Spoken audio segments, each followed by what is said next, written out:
नमस्कार दोस्तों, स्वागत है आप सभी का आपके अपने YouTube चैनल पर। तो दोस्तों, आज के इस वीडियो में हम हल करने वाले हैं आरबीएससी क्लास 10 विषय हिंदी का एक वायरल पेपर। तो इसी पेपर पर आधारित आपको 21 मार्च को जो आपका हिंदी का पेपर है कक्षा 10 का राजस्थान बोर्ड के अंदर, वो क्वेश्चन दोस्तों आपको इसी मॉडल पेपर के आधार पर आपको मिलेंगे और इसी पैटर्न पर आपको पेपर देखने को मिलेगा। तो दोस्तों, आपसे रिक्वेस्ट है कि प्लीज़ इस वीडियो को शुरू से लेकर अंत तक देखिएगा। और दोस्तों, मैं इस पेपर का पूरा सॉल्यूशन करवाने वाला हूं।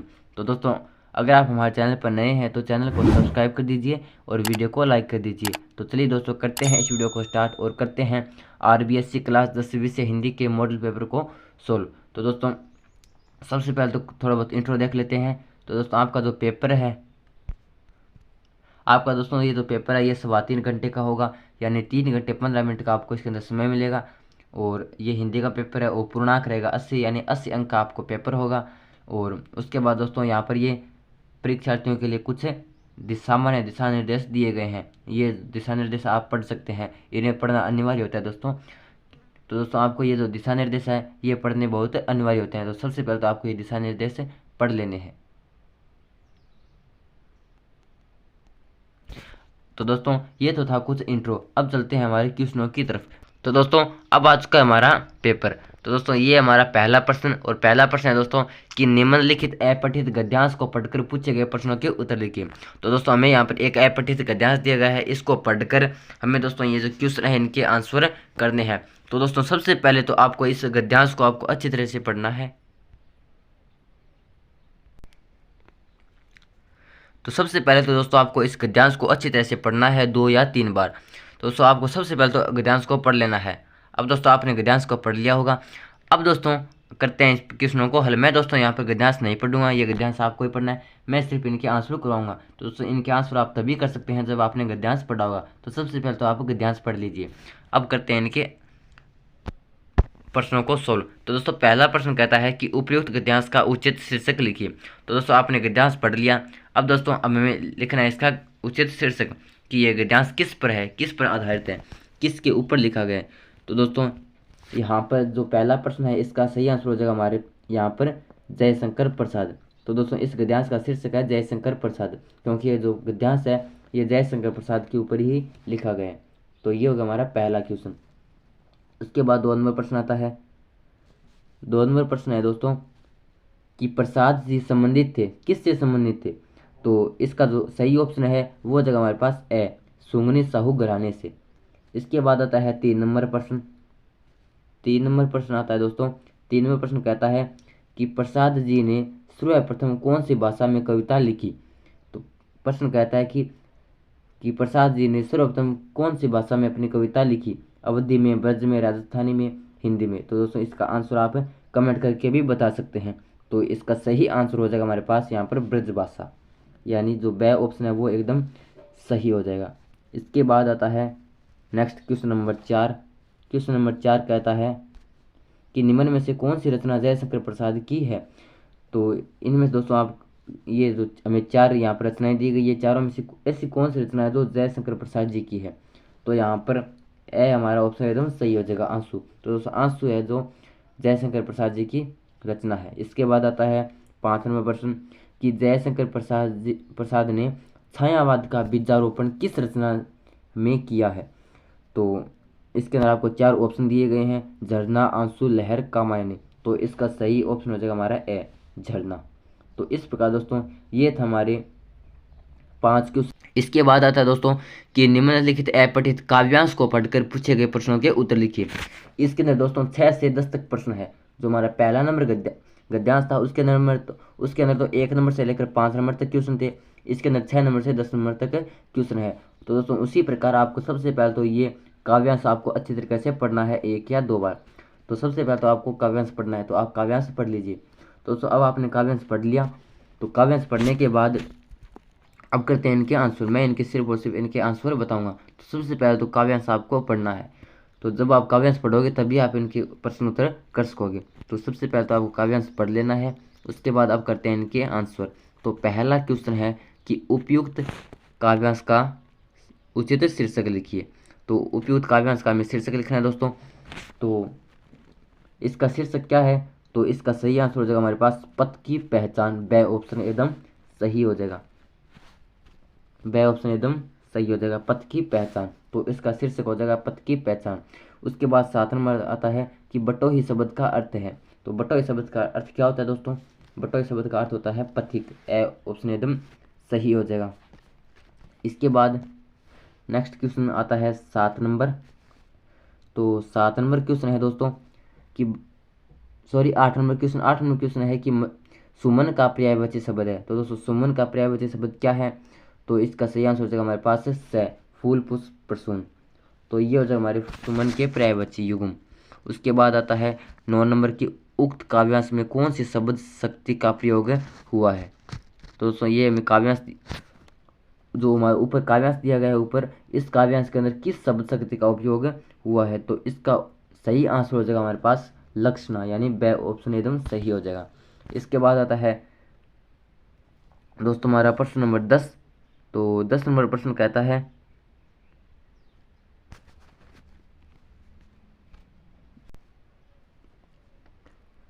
तो अब आता है दोस्तों हमारा प्रश्न नंबर 10। 10 नंबर प्रश्न कहता है कि प्रस्तुत काव्यांश में कंटकों के सर का अर्थ है। तो दोस्तों इस काव्यांश के अंदर कंटकों के सर का अर्थ क्या है? तो इसका सही आंसर हो जाएगा हमारे पास ए ऑप्शन, यानी दुख। इस तो दोस्तों इस प्रकार ये थे हमारे 10 प्रश्न। अब आता है दोस्तों हमारा 11 नंबर क्वेश्चन। 11 नंबर क्वेश्चन है कि उन्मेष शब्द का अर्थ है। तो दोस्तों आपको उन्मेष शब्द का अर्थ इनमें से देखकर बताना है। तो इसका सही ऑप्शन यहाँ पर आंसर हो जाएगा हमारे पास द, क्योंकि दोस्तों उनमें शब्द का अर्थ प्रकाश भी होता है, दीप्ति भी होता है, उजाला होता है, तीनों का अर्थ एक ही है। तो यहाँ पर द ऑप्शन एकदम सही हो जाएगा। इसके बाद आता है नेक्स्ट क्वेश्चन पर हमारा 12 नंबर की जॉर्ज पंचम की नाक कहानी है। तो ये कहानी कैसी है? तो इसका सही ऑप्शन हो जाएगा हमारे पास ए व्यंग्यात्मक। ये एक व्यंग्यात्मक कहानी है।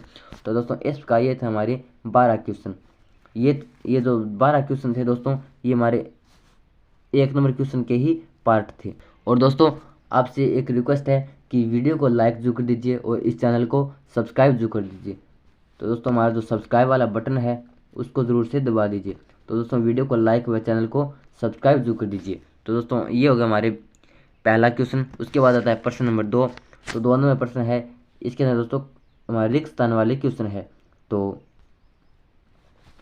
2 नंबर है दोस्तों कि निम्नलिखित रिक्त स्थानों की पूर्ति कीजिए। तो इसके अंदर हमें रिक्त स्थानों की पूर्ति करनी है। तो पहला है कि गाय, आदमी, पुस्तक आदि शब्द खालिस्तान संज्ञा का बोध कराते हैं। तो दोस्तों ये इनके अंदर कौन सी संज्ञा होती है? तो इसका सही आंसर हो जाएगा हमारे पास दोस्तों जातिवाचक। तो इसके अंदर आ जाएगा जातिवाचक। तो ये होगा हमारा 1 नंबर क्वेश्चन। इसके बाद आता है 2 नंबर कि जिस सर्वनाम का प्रयोग खालिस्तान के लिए किया जाता है उसे प्रश्नवाचक सर्वनाम कहते हैं। तो दोस्तों इसका सही आंसर हो जाएगा हमारे पास प्रश्न पूछने। तो यहाँ पर खालिस्तान के अंदर आ जाएगा प्रश्न पूछने।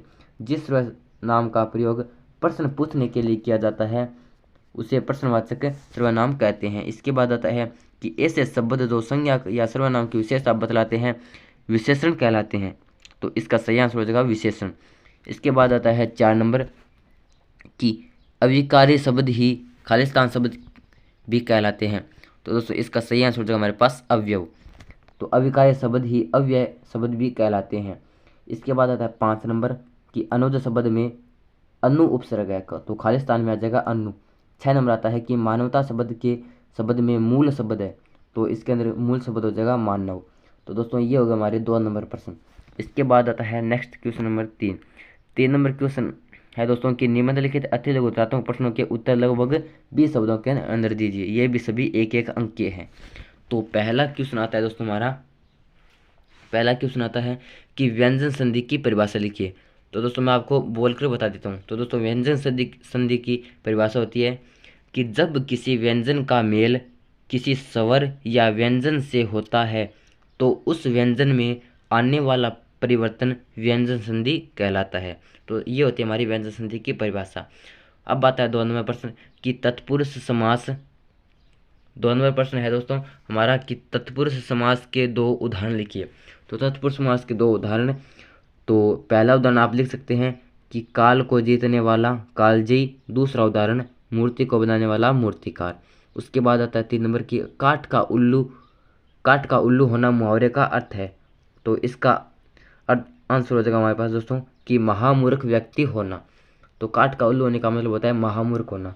इसके बाद आता है 4 नंबर कि जैसी करनी वैसी भरनी लोकोक्ति का वाक्य प्रयोग लिखिए। तो इसका वाक्य प्रयोग करेंगे कि गोविंद ने अपने माता पिता के साथ बदतमीजी की तो उसके पिता ने उसे घर से निकाल दिया। यही जैसी करनी वैसी भरनी है कि गोविंद ने अपने पिता के साथ बदतमीजी की तो उसके पिता ने उसे घर से निकाल दिया।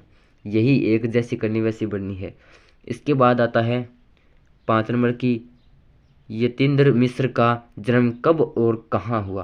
तो 12 अप्रैल 1977 में उत्तर प्रदेश के अयोध्या में हुआ। इसके बाद आता है कि महावीर प्रसाद ने क्या तर्क देकर स्त्री शिक्षा का समर्थन किया।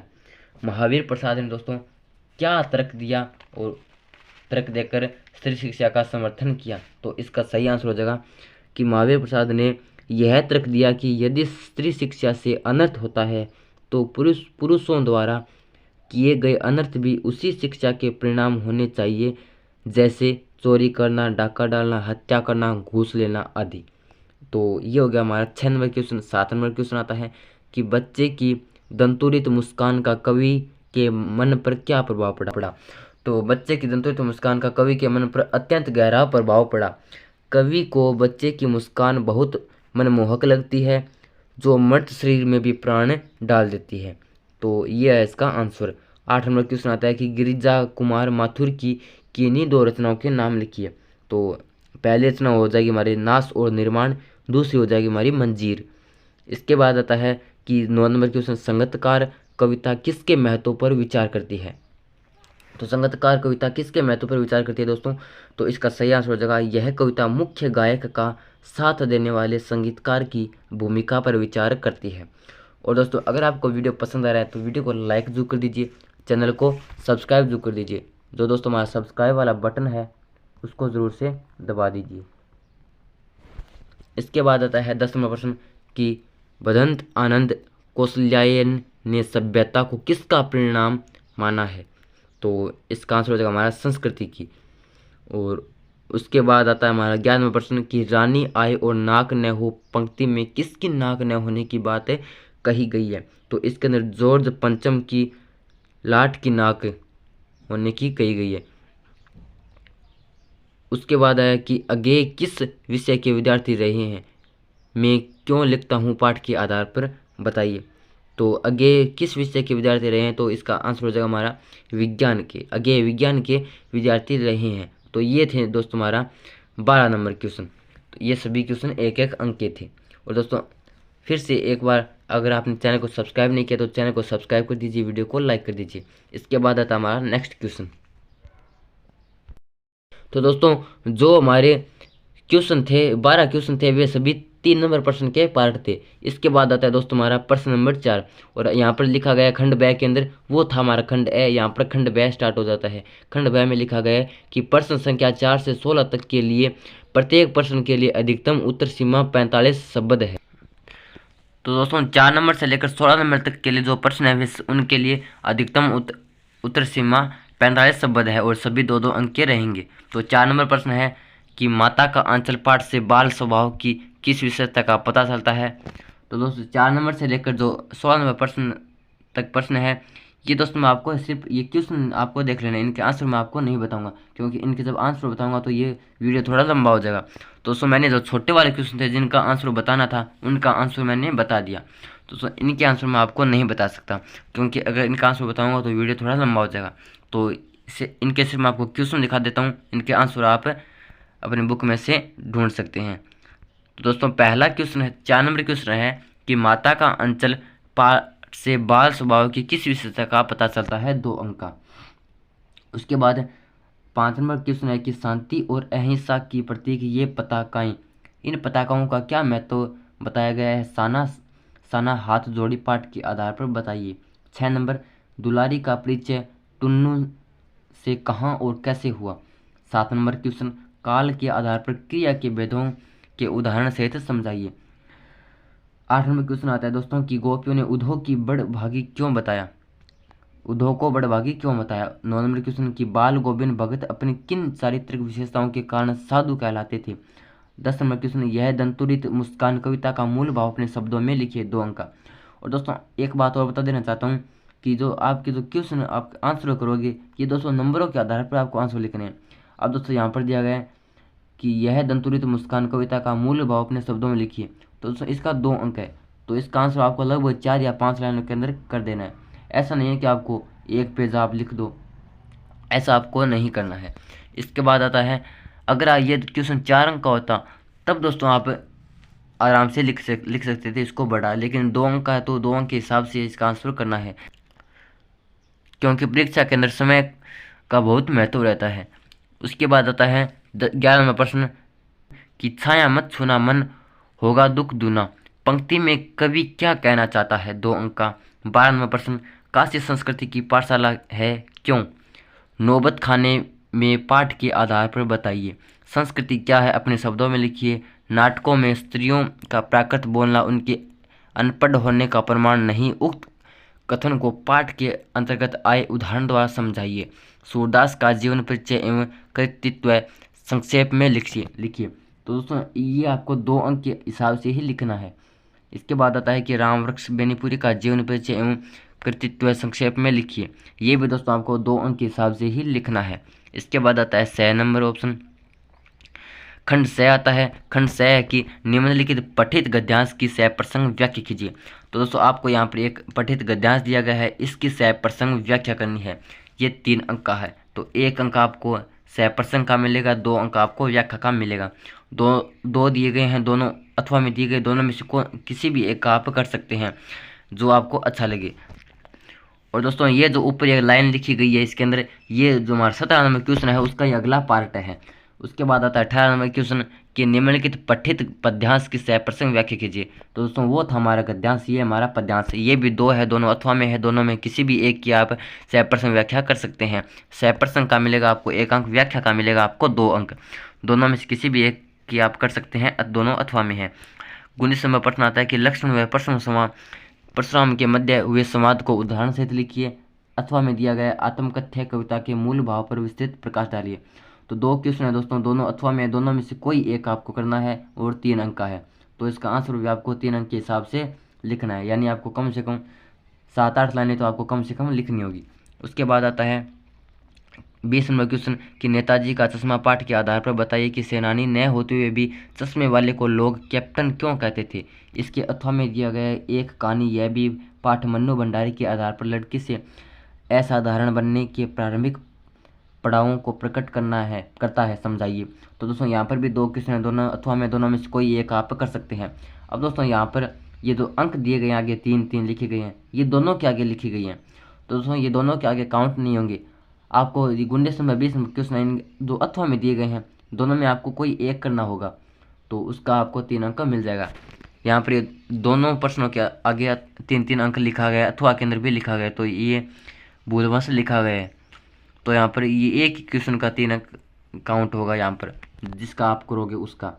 तो अथवा वाले क्वेश्चन के अंदर आपको एक क्वेश्चन करना होता है, चाहे आप कौन सा भी कर सकते हैं। इसके बाद हमारा खंड 10 स्टार्ट हो जाता है। खंड 10 के अंदर हमारा क्वेश्चन नंबर 21 नंबर क्वेश्चन कहता है कि निम्नलिखित विषयों में से किसी एक विषय पर लगभग 300 से 350 शब्दों में एक सारगर्भित निबंध लिखिए। तो दोस्तों आपको यहाँ पर आपको पहला ऑप्शन दिया गया ए के अंदर है मातृभाषा और उसका महत्व। इसके अंदर आपको 4 पार्ट दिए गए हैं, यानी इसको आपको पार्टों के अंदर डिवाइड कर दिया गया है। तो दोस्तों इसके अंदर आपको ये एक बेनिफिट दिया गया है कि आपको यहाँ पर जो पॉइंट है वो इसके अंदर दिए गए हैं, अब इन्हीं पॉइंटों पर आपको आगे लिखना है। ये 4 अंक है, तो 4 पॉइंट लिखने आपको इसके अंदर, तो प्रत्येक पॉइंट का आपको 1 अंक मिलेगा, तो ये होगा हमारा 4 अंक का, तो ये हमारा ए ऑप्शन। इसके बाद ये बै हमारा मेरा प्रिय नेता, इसके अंदर भी 4 पॉइंट आपको दिए गए हैं, तो इन्हीं चारों पॉइंटों को यूज़ करके आपको पूरा आप सारगर्भित एक निबंध लिखना है और प्रत्येक पॉइंट का आपको 1 अंक मिलेगा। इसी प्रकार से, इसी प्रकार दे, तो आपको 4 यहाँ पर निबंध दिए गए हैं, चारों में से कोई एक आपको करना है 4 अंक का। 22 नंबर क्वेश्चन आता है कि स्वयं को आदर्श नगर बीकानेर का नींव मानते हुए अशोक नगर जयपुर निवासी अपने मित्र को बहन की शादी में बुलाने हेतु निमंत्रण पत्र लिखिए, और इसके अथवा में दिया गया अपने प्रधानाचार्य को अंग्रेजी विषय का पद रिक्त होने के कारण कोई अतिरिक्त व्यवस्था हेतु प्रार्थना पत्र लिखते हुए कक्षा कक्ष अध्ययन की वस्तु स्थिति से अवगत कराइए। तो आपको 2 अथवा में के अंदर दिए गए हैं। ऊपर तो आपको दिया गया है निमंत्रण पत्र, नीचे दिया गया आपको प्रार्थना पत्र दिया गया। तो दोनों में से कोई एक आपको करना है और 4 अंक का। इसी प्रकार 23 नंबर क्वेश्चन के अंदर 2 पार्ट दिए गए हैं, दोनों अथवा में है। दोनों में से कोई एक आपको करना है 4 अंक का। पहला है विज्ञापन और दूसरा भी एक विज्ञापन है। तो दोनों में से कोई एक आपको करना है। तो दोस्तों इस प्रकार ये था हमारा RBSC क्लास 10 विषय हिंदी का एक वायरल पेपर। तो दोस्तों अगर आपको ये वीडियो पसंद आया तो वीडियो को लाइक करना मत भूलिएगा और इस चैनल को सब्सक्राइब जरूर कर दीजिए। धन्यवाद।